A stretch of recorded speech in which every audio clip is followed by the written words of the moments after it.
You're listening to What's on Your Bookshelf with your hosts, Denise Russo and Scott Miller. Welcome back to this last episode of 12 Days as we wrap up with 11 pipers piping and 12 drummers drumming. Along with me again today is my friend and author of 12 Days, Denise Russo. Denise, how are you today? I am doing wonderfully. I hope that you are as well. Yeah, I cannot believe that we're already at the end of this special edition series of What's on Your Bookshelf.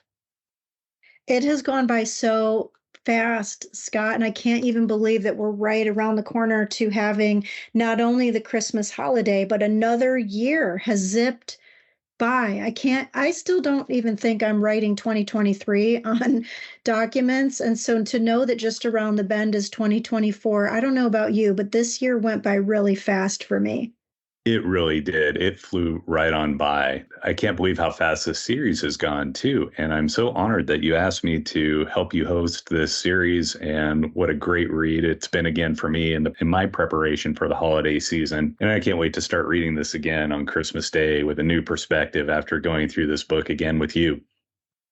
I'm so excited for our listeners and the opportunities that this will bring to their mind and their hearts. You know, Scott, when you actually, when we talked about this at first, this was not my idea. This was your idea. And it came from you having a personalized experience through your own exploration in the book. I know that we've got 2 verses to go, but I'm curious if you could share with our listeners, what was it about the book that impacted you so deeply that you wanted to be able to find a way to share this with more people? Well, you know, Denise, that's a great question. And for me, as I said earlier, this was not one of my favorite Christmas songs.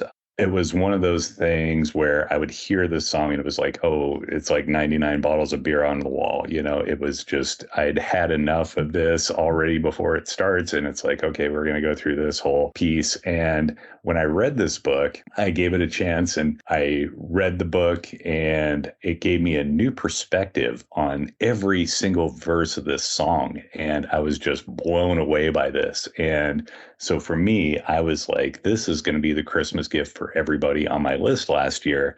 And so I think I gifted 6 or 7 copies of this book and sent it out to friends and gave it to my families. And it really changed my perspective on the song. And I hear it in a whole new way now. And I hope there's some kind of a part 2 coming with maybe another Christmas Carol, Denise. I have been thinking about that. And one of the other things I've been thinking about, Scott, is that throughout this process of us recording the podcast, you and I in every episode have had aha moments of things that aren't even in the book. And so having this opportunity to share additional new insights and new thoughts, or even listening to some of our readers about the things that they're thinking, I do think that this is just scratching the surface of where this could go. You and I certainly have lots of plans for things that are to come. In fact, for those of you that may be listening to this for the very first time, our podcast, What's on Your Bookshelf, is about life and leadership lessons that we're learning to live out loud from the books that are on my bookshelf. It just so happens this book is on my shelf, but it was one I wrote. And so I believe you'll see coming in 2024, not only an amazing, I think what's going to be an awesome life-changing series on happiness, but we're going to have some more special episodes with some other people on the podcast with us as well. And then I'm in the process of finishing my second book, which is more of a leadership development, self-development type of a book. And so I'm really excited about being able to finish that up and bring that to the bookshelf as well. That sounds great. So as we get into 11 Pipers Piping, I immediately started thinking about the movie Braveheart and the story of William Wallace. And this really conjures up a lot of those thoughts. And I'd say this is easily in my top 10 favorite films. And can you tell the listeners a little bit about your thoughts on the 11 Pipers Piping? Well, first of all, I also love Braveheart. And I recall, I don't remember how many years ago it was now, maybe it's 10 years or so ago. I was at a conference learning from John Maxwell, who, you know, Scott, is one of my favorite authors and one who I have almost all of his books on my bookshelf. And we were at this conference and he was teaching the leadership lessons from that movie. It was one of the most fascinating and interesting ways to learn content and to be able to dive deeper into stories. One of the things that's so incredible about you, and one of the things that I became so enamored about you when I first met you and hired you to be a part of my team years ago, was that you have a very unique and great way of taking information and putting it together in a way that is enticing for people to learn. And so for Piper's piping, if you think about the Pied Piper, he was a person who was basically getting rid of rats in a town by luring them away with music. And so when I first started thinking about this particular verse in the song, I thought to myself, first and foremost, okay, music has an interesting way to allure us with sound. We know that there were two dancers or two dancing groups before this verse. They had to be dancing to some sort of a sound, because unless it's interpretive dance with no sound, this is our first verse in the song that there is sound. But there is this kind of contradictory concept that the Pied Piper has been glorified to be a hero, but some people also think of him to be a villain. And then it got to me to thinking about how, as you know, this book is a Christmas song, and it's my interpretations from a faith-filled perspective about, isn't it interesting that Jesus is the most well-known person, I believe, in history. Everybody across the world knows who he is. Some people love him, adore him, follow him, and yet others reject, revile, or just don't want to believe he was who he was. Even back when he was alive, the religious leaders thought he was a villain. They were the catalyst for him to be crucified. And so 11 Pied Pipers, it has some unique, interesting ways to think about it, because there has to be something around the sound of music, I guess, or even sound, because you mentioned Braveheart, and I think that I won't give the spoilers. Read the book and you'll see something that I share in the book around this idea of sound that comes from war. And then also I talked just a little bit as well about what does the number 11 signify and how you might interpret that as well. But music for me is always a super important part of my life. Scott, you know me as a friend, and so you know how important music has been for me my whole career, really my whole life.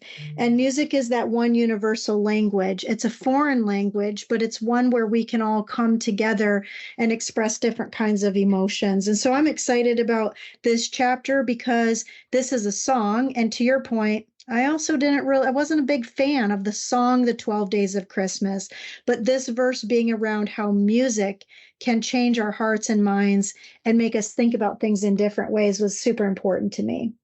I couldn't agree more. And I think music takes us to another emotional level and, really can touch our souls. And I think that that's something that's really important to me as well. And you touch here also on chapter 11, coincidentally, in the book of Ecclesiastes, and a book with a lot of wisdom on how to live a good and joyful life from the King Solomon, who is also a very wise man. Can you take us through that, Denise?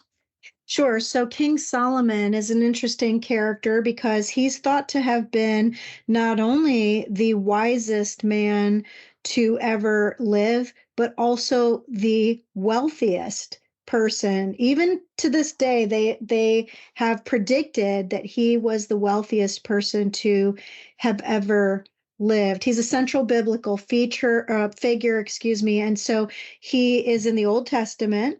He was the last ruler of the kingdom of Israel, and it's suspected that he died like maybe around 60 or so.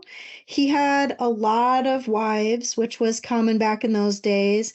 He also married people for political reasons, which probably is true even today, I think, in governments. But what he also did was teach through humility, and he had the capacity to make judgments, good and bad, right and wrong, concerning God's people.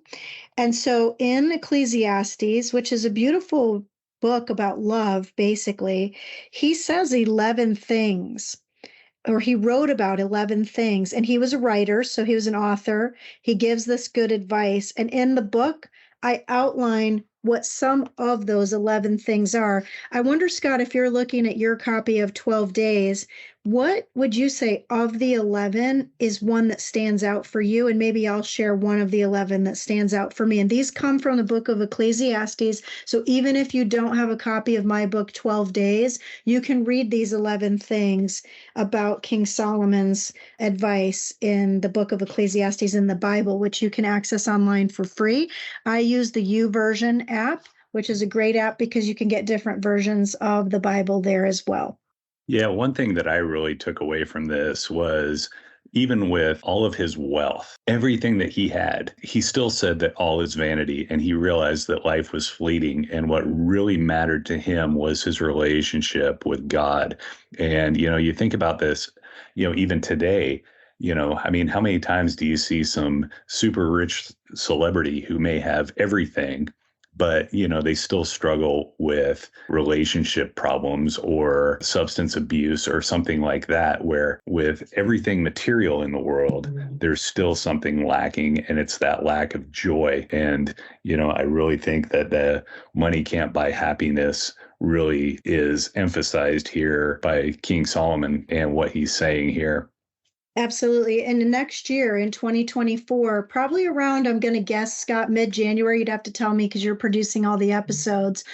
But around mid-January or so, we kick off a brand new series on What's on Your Bookshelf on Wednesdays. And the topic of the year is happiness. In fact, the very first book that we walk through is a book called The How of Happiness, a new approach to getting the life you want. And I think a lot of this was already taught by King Solomon these thousands of years ago. One of the things that he said that stood out to me was this: you will die. You will be dead much longer than you will be alive, and then you can do nothing. Now, if it ended there, that would be pretty tragic sounding. But the rest of his advice is around things like don't let anger control you. And if you don't do something today to get to tomorrow, then you've done nothing. And so we talk a lot in School of Thoughts, don't we, Scott, about how it's important to not let your dreams die, but to pursue those dreams and to elevate your potential. And if there's things that you want to learn and do and grow into, to elevate that. And if you are not living a life of purpose and meaning, that is available to you, but it's a choice.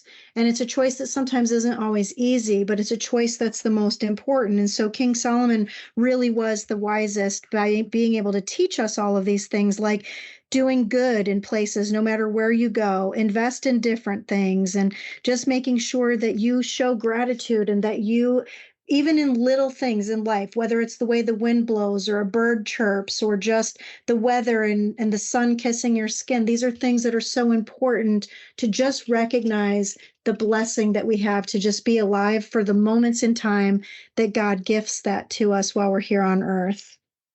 Yeah, and it reminds me of, Michael Jordan's quote of, you're going to miss every shot, that you're going to miss 100% of the shots you never take. So I think that's really kind of a lesson in life here too. Any final thoughts on the 11 pipers piping from you, Denise? When you think of pipers piping, I would say this is that you're thinking about something that you're going to hear a sound that makes you stop and pause. You may even, if you hear like a marching band coming down the street, you take a pause to watch and to listen and to be aware. And so you just mentioned Michael Jordan. Think of those voices that are around you and the message you're hearing from those voices. One person that really had some profound pieces of advice about life was somebody that didn't have this advice until he was about to die, and that was Steve Jobs. And so he talks about things like King Solomon talked about, like your time is limited, so don't waste it living somebody else's life, and that life is short. And so he at one point was getting ready to pass away and he was facing his own mortality. And so he thought he was teaching people about thinking about death and that the most important things in life aren't things. And so I would encourage you, when you're thinking about this chapter of 11 pipers piping, what does it mean to you?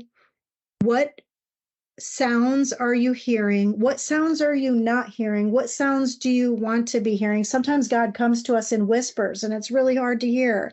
But 11 Pipers Piping is insinuating that there's something for us to listen to and to hear and to do something about. And so I think I would end with that, with also saying that in this chapter, we do have additional readings. We also have closing thoughts, the prayer, and some deeper dives with music, as well as the journaling prompt as well. And so I'll leave it for that because I really would like for people to have their own experience with the chapter. Yeah, and we're wrapping up here, Denise. So we're jumping into 12 drummers drumming. Even though this may be the end, it could also be the beginning. Isn't midnight, 12 o'clock, a new day? 12 o'clock midnight, a brand new day, 12 o'clock the afternoon, the midpoint of changing from morning to the evening. 12, it's an important number because it isn't just the end, but you think about when the clock strikes 12. For Cinderella, when the clock struck 12, really big things happened. Her life went back to the way that it was before, but she didn't know that that was just the beginning of a life that was yet to come. So I guess for me, Scott, when you're done reading the book, it doesn't mean the book is over. It just means, what are you going to do about it next? When Christmas Day is over, there's still another day. When Jesus was born and the wise men came and then they went away, or when the shepherds came and then they went away, there was still another day, but they had to choose what they were going to do with this newfound knowledge that they had. Yeah, that's some great points there that, the end sometimes is the beginning. And, you think about the Christmas season of, leading up from Advent to Christmas Day, and then picking up here where you pick up with the 12 days of Christmas from Christmas Day to Epiphany. And, that's a new start and the beginning of a new year. So lots of great things, lots of great thoughts coming here from 12 drummers drumming. With this being the last chapter, I think you made an important point, Scott, is that the last chapter is really the beginning because drums set the heartbeat of music.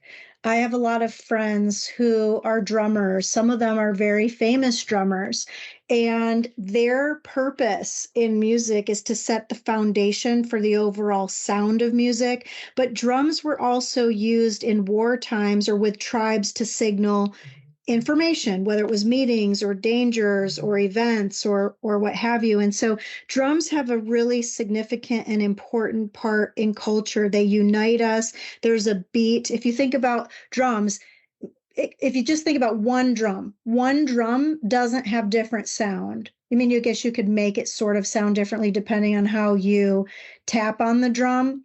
But drum's purpose isn't to provide variation in sound. It's to provide a beat so that there is a rhythm, so that there is continuity, so that there is sustenance, so that there is harmony, meaning can the other instruments still stay together, even though they may all have a different purpose in the orchestra or in the band?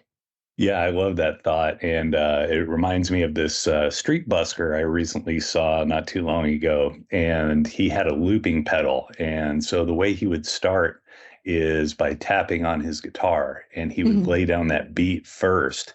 And then after that, he would go into, not everybody always thinks of, the bass guitar as, a rhythm section, but it really is part of, the rhythm section, even though it is a stringed instrument. And so then he would go in and put a bass line down with his guitar and then loop that in with the drum beat and then go into actually playing the song. So there was a couple of minutes of just this buildup before the song would even begin. And I think that's kind of what we're seeing now, even in your book here, leading up to, this crescendo in the song. I love that you shared that. One of my most favorite, I'm going to share two. My two most favorite instrumentalists that use looping technique, and I encourage everybody to go check out these two artists because they are phenomenally talented. Maybe even, Scott, if you can, put some links in the show notes later for these two artists. One is Tracy Silverman. So I'm going to give you three. I'll give you three because the reason I met Tracy Silverman is from a fantastic, very extraordinary drummer. Now, the second artist I'll tell you about isn't one of the looping artists. I'll tell you about that other guy in a second. But Tracy Silverman is a violin player, and he is a virtuoso, absolutely incredible. The first time I ever heard Tracy Silverman play, well, I think the first time I ever heard him play, he was playing for Jim Brickman, who is one of my favorite all-time artists to put me to sleep. And I take my children to his concerts. He's an incredible pianist. And so Tracy Silverman was one of his violinists for his tours. Well, Tracy Silverman, I got introduced to him face to face in person through another friend of mine named Roy Wooten from Bella Fleck and the Flecktones. And the Wooten family, all of the brothers, are absolutely phenomenal, genius musicians. And it just so happens that Roy is a drummer. He invented an instrument called a drumitar, where it looks like a guitar based on what you were just describing, but he uses this thing that looks like a guitar, but it creates beats and sounds like a drum. You got to totally check it out if you've never seen him perform before. He is genius level. The second artist that performs with loops that I think is probably the most innovative, creative, interesting, great storyteller, songwriter, incredible person with songs that come from his heart is Josh Wilson.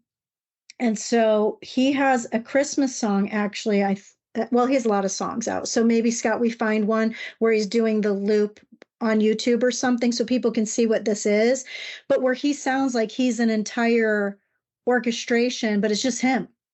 And he has videos of it, so you can see him looping in the different instruments. But I produced a concert where he was performing once, and I was watching him construct this beautiful music and these sounds. And to think about how your mind can possibly work, where you're hearing all the individual pieces separately, but how they can be put together. And that's the point, I think, of this last chapter, which is all these verses have separate meanings, but when put together, they're one song with one purpose, which are gifts that were given from one person to their true love. And as I said in the very first verse of this book, the true love, I think, is Jesus and his love that he has for each of us. The Bible says that he is the bridegroom and we are the bride. And so for me, this last chapter, to your point, Scott, isn't the end. It's just the beginning.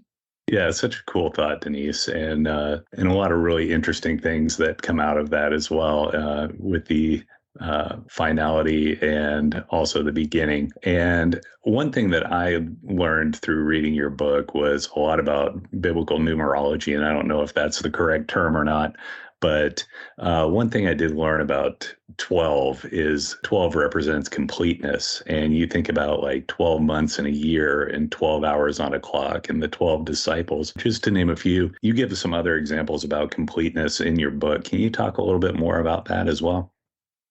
Sure. So you'll see throughout the book at the very end of this chapter where we talk about what could be the importance of 12. What's interesting is the word 12 and 12th are used 212 times in the Bible, which I found to be fascinating when I was doing some of this research. But there is a lot to the number 12. There were 12 sons of Jacob.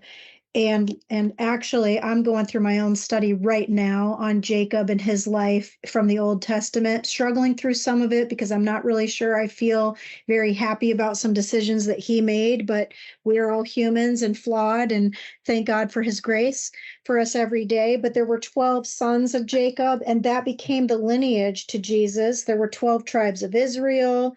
There are 12 hours, like you said, of light in the day. So we've got midnight and we've got 12 o'clock in the afternoon. The Bible talks about when the day changes throughout the day. The book of Revelation, which is a really tricky book to understand, it's hard to understand. And I would encourage you to find Bible teachers that teach from the Bible that can help you understand that book more. But the book of Revelation is probably the one book that speaks the most about the number 12. Because remember, 12 is like the end, but it's opening up a gate of the beginning. And Revelation is talking about the end times for the earth, but the beginning times of the new heaven and the new earth, and also our newness in eternity through life if we believe that Jesus was God's son. He says in the Bible that it's by believing and hearing the word of God that you are saved. It's not by how much good you do. It's not about by the gifts that you bring. It's about the gifts that was given to you. And all you have to do is accept the gift. I remember one of my pastors one time said, imagine that I gave you a Christmas gift and it's all wrapped up with a beautiful bow. The objective is not just to have this box. The objective is to open it up, to see what's inside the box, and then to experience the gift that was put into the box for you. And so similarly, these gifts that were given over 12 days to the true love weren't meant to be boxes with pretty bows, even though that's what we think about when we think about Christmas and gifts under the tree. But imagine if you decorated your house, Scott, and there were all these presents under the tree, but the boxes were empty. There was nothing inside. It was just there for show. But this isn't about just for show. This is about what's inside. And all you have to do is accept the gift. The gift was given to you. You didn't have to buy it. You didn't have to earn it. It was a gift that was given, and it was given through love. Yeah, and I can't think of a better way to end this episode than with what you just said, Denise. And any final thoughts before we close out on this series of 12 days? I just want to thank everybody who has listened, who has engaged, who has bought copies of the book, who has grown through the things that we shared, and maybe come up with your own interpretations for what you think these 12 days are. I hope that this will become a tradition for you. Scott, I owe many thanks to you for having the idea to want to bring the book to life in new and different and unique ways. I look forward to our continued friendship and to see what's coming next. And so for everyone here, Merry Christmas. I hope you have a happy and beautiful New Year. And thank you so much for supporting what's on your bookshelf.